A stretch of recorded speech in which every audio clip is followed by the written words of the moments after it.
اس کے چہرے پر ایک رنگ آ رہا تھا، ایک جا رہا تھا۔ کافی دیر تک وہ بات سنتا رہا، پھر دوسری طرف سے سلسلہ منقطع ہو جانے پر اس نے بھی ریسیور کریڈل پر رکھ دیا۔ دوسرے تمام ڈائریکٹرز اس کی طرف سوالیہ نظروں سے دیکھ رہے تھے۔ اس نے اپنی اور پولیس کمشنر کی گفتگو کا خلاصہ بیان کیا۔ ہر شخص تھوڑا اطمینان اور خاصی پریشانیاں سمیٹ کر ہال سے واپس آیا۔ سیکرٹری نے ڈونگرواڈی فون کیا۔ کیقوباد نے تمام محترم دستوروں اور حاضرین تک چیئرمین اور پولیس کمشنر کی گفتگو کا خلاصہ بیان کیا۔ دستوروں سے بات بگلی کے خادم کے ذریعے فیروز بھاٹینا اور ہرمز تک پہنچی۔ بھاٹینا نے تمام بات غور سے سنی، پھر آسمان کی طرف دیکھنے لگا۔ گھنے درختوں کی کھڑکیوں سے آسمان صاف نظر آ رہا تھا، نہ کوے تھے، نہ چیلیں اور نہ گدھ۔ اور پھر وہ دونوں ہی چونک پڑے۔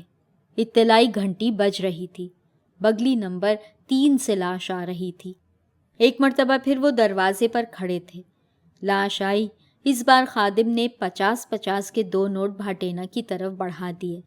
لاش اندر لینے کے بعد بھاٹینا نے منہ بناتے ہوئے ہرمز کو مخاطب کیا۔ ہرمز، بول باپا، سب پارسی آجج کیوں مرتا؟ ہرمز نے اس کے سوال کا جواب نہ دیا۔ وہ آسمان کی طرف دیکھ رہا تھا۔ ایک تو پکشی نہ تھی અને લાશ ઉપર લાશ આવે. પણ પક્ષી ગયા કિધર? પોલીસ કમિશનર બોલા બધા પક્ષી રવિવાર પેઠ અને સોમવાર પેઠમાં છે. શા માટે?